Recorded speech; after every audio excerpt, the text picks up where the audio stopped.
We have seen a lot of crazy things in the last few weeks, like a worldwide quarantine, a complete shutdown of the world's economy, and the fastest stock market plunge in history. Now, despite how shocking those things have been, there's one part of this crisis that hasn't really been talked about by anyone. Yet, this would likely be the #1 story in the world during any other time in history. The United States, Saudi Arabia, Russia, Iraq, Iran, China, and Canada. What do these countries have in common? Well, not much, actually, except that these are the world's largest oil producers. And as you may know, oil has historically been a hot commodity that can single-handedly determine if a country or state is going to be rich or poor. I mean, let's take Norway for example. Norway right now has the 6th highest GDP per capita in the world. It is the 2nd wealthiest country in terms of monetary value. It consistently ranks in the top 3 in the world in regards to standard of living, and it has the 2nd largest capital reserve in the world as well. So it is quite easy to say that Norway is very rich, but it wasn't always like this. You see, in the 1950s, Norway was largely a fishing and agricultural nation, and wasn't anywhere near as wealthy as it is today. But then, in the late 1960s, Norway struck oil in the North Sea. And as it turns out, they ended up discovering one of the largest oil reserves in the world, and soon began extracting it through a state-run company called Statoil. The purpose of this company was to sell the oil to other countries, and then use those profits to invest back into Norway, its citizens, and a state wealth fund. So over the course of the next several decades after the oil discovery, Norway would surpass the likes of Canada, Germany, and even the United States in terms of average wealth of its citizens. And this example of how oil can rapidly increase the wealth of a country can be applied to virtually every other country that discovers vast quantities of oil within its borders. However, there is a difference between how countries handle their newfound oil winnings. Norway is probably the best example of how oil can provide both short-term and long-term wealth for its citizens. But there are some examples of countries mismanaging their newfound oil. Let's take, for example, Venezuela, who has the largest proven oil reserve in the world. They were a fairly well-off developing nation in the early 2000s, but the problem was that they built their economy entirely on the price of oil, and they did this without a reserve fund or diversification plan like Norway did. So, when the price of oil dropped by 68% over the course of 72 weeks between 2014 and 2016, that sent Venezuela's economy into a downward spiral. And I want you to remember those numbers that I just mentioned. A 68% drop over 72 weeks. So now let's bring this back to today. You see, about 3 months ago, I was at the gas station and filled up my car, which cost around $80 or about $1.32 a liter. But then, about a week ago, I went to that very same gas station, and the cost to fill up my car was now $48 or about 75 cents per liter. And that was when I knew that something unprecedented had happened to the world's economy. You see, over the course of the last 12 weeks, the price of oil has dropped by 68%. That is the same price drop that caused Venezuela's economy to enter a crisis, but the difference is that this time it only took 12 weeks, meanwhile the previous drop took 72 weeks. This means that we are living through arguably the sharpest decline of an energy commodity in the world's history. Yet because of the current news cycle, it's not being brought up with the frequency that I think it should be. So how did this drop happen?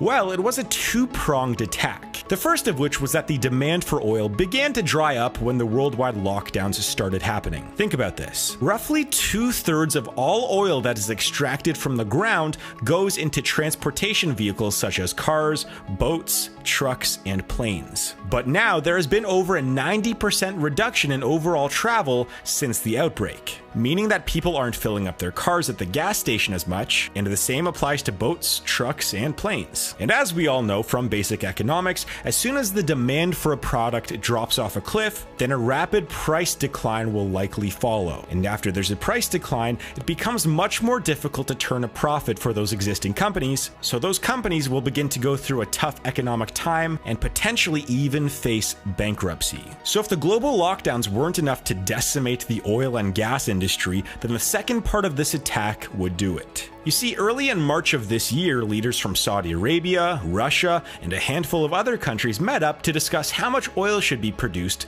during the worldwide global lockdowns. Saudi Arabia, who is the world's #1 crude oil producer, wanted everyone to cut oil production in order to maintain a stable oil price. Most of the countries agreed, except for one. And that was Russia. You see, Russia was hoping that all other countries would cut their oil production, which would make their oil more expensive than Russia's, so then Russia could attract more global buyers for the cheaper oil. And of course, the energy powerhouse in Saudi Arabia did not like this. So they went, hey, we produce way more oil than you, it costs us way less to extract our oil, and we make way more money than you. So we are going to beat you at your own game. So that is when Saudi Arabia decided to send a message to Russia. The Saudis announced that they would start increasing oil production by a whopping 30% in one day in hopes of undercutting Russia and thereby taking a stranglehold on the global oil market. And if that wasn't enough, they also announced that they would cut oil prices to preferred customers and keep increasing oil production throughout the year. And that is how the oil market collapsed within the span of a few months. It is quite rare that you see an attack on an entire industry from both the supply side and the demand side. So this might be the perfect storm for a few unfortunate places on Earth. Because even though oil-rich countries might be able to handle a dramatic decrease in the price of oil, many towns, states, and provinces within those countries where oil production occurs,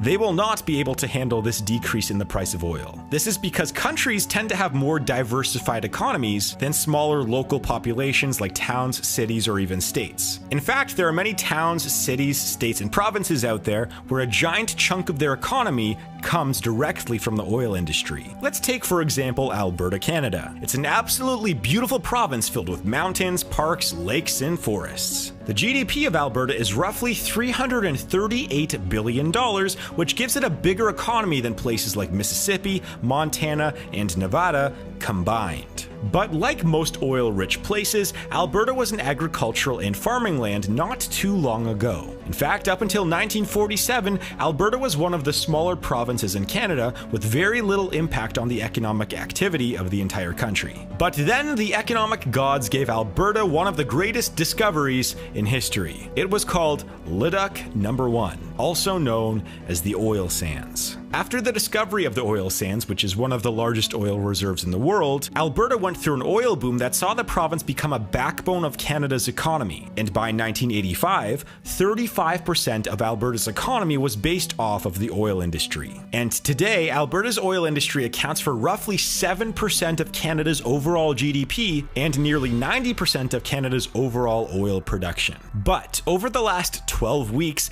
the oil-rich province has seen its economy turn upside down. This is because 1 out of every 10 citizens in this province works in the oil and gas industry. And because of the dramatic drop in the price of oil, many of the province's biggest employers are now facing bankruptcy. For the province, this drop could cause hundreds of thousands of people to lose their jobs and cause a decrease of billions of dollars in the province's GDP. And keep in mind that everyone in Alberta and all other affected oil-rich places are going through all of the tough economic times that the rest of the world is, plus they have an oil crisis on top of everything. Now, typically what oil towns see when there's a significant drop in oil prices is a modest decrease in population size, usually between 2 and 10%, a spike in individual bankruptcies by about 35%, and a moderate increase in homelessness, unemployment, and crime. So, when you combine those factors along with the global economic collapse and the stock market crash,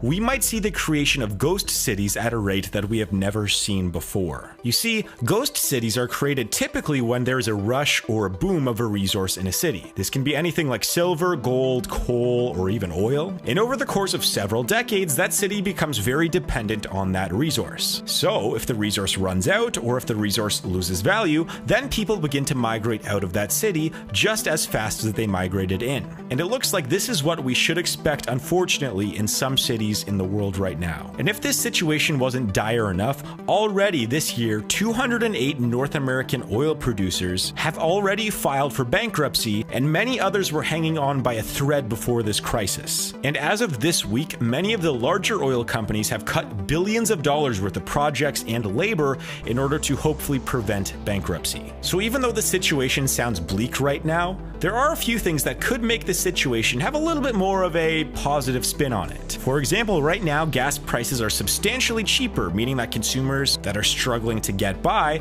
will be able to save a substantial amount of money when filling up at the pump. Another is that this might be another step towards the world using more efficient sources of energy like nuclear, hydro, or maybe solar. But at the end of the day, the oil and gas industry is going to hurt. In fact, the Premier of Alberta, Jason Kenney, might have said it best. Alberta's energy sector supports more than 500,000 jobs across Canada, and this is the most significant and disruptive economic downturn in generations. It will get worse before it gets better. So what do you think of the oil industry and its downturn? Has it impacted your life at all? Let me know in the comments down below. And if you enjoyed this video, please subscribe and leave a like. I'm making a couple of these kinds of videos every week. And make sure to check out the documentaries playlist on my channel, where I have a ton of other videos similar to this in that playlist. So make sure to click on that, and I will see you guys, well, I guess in a few seconds.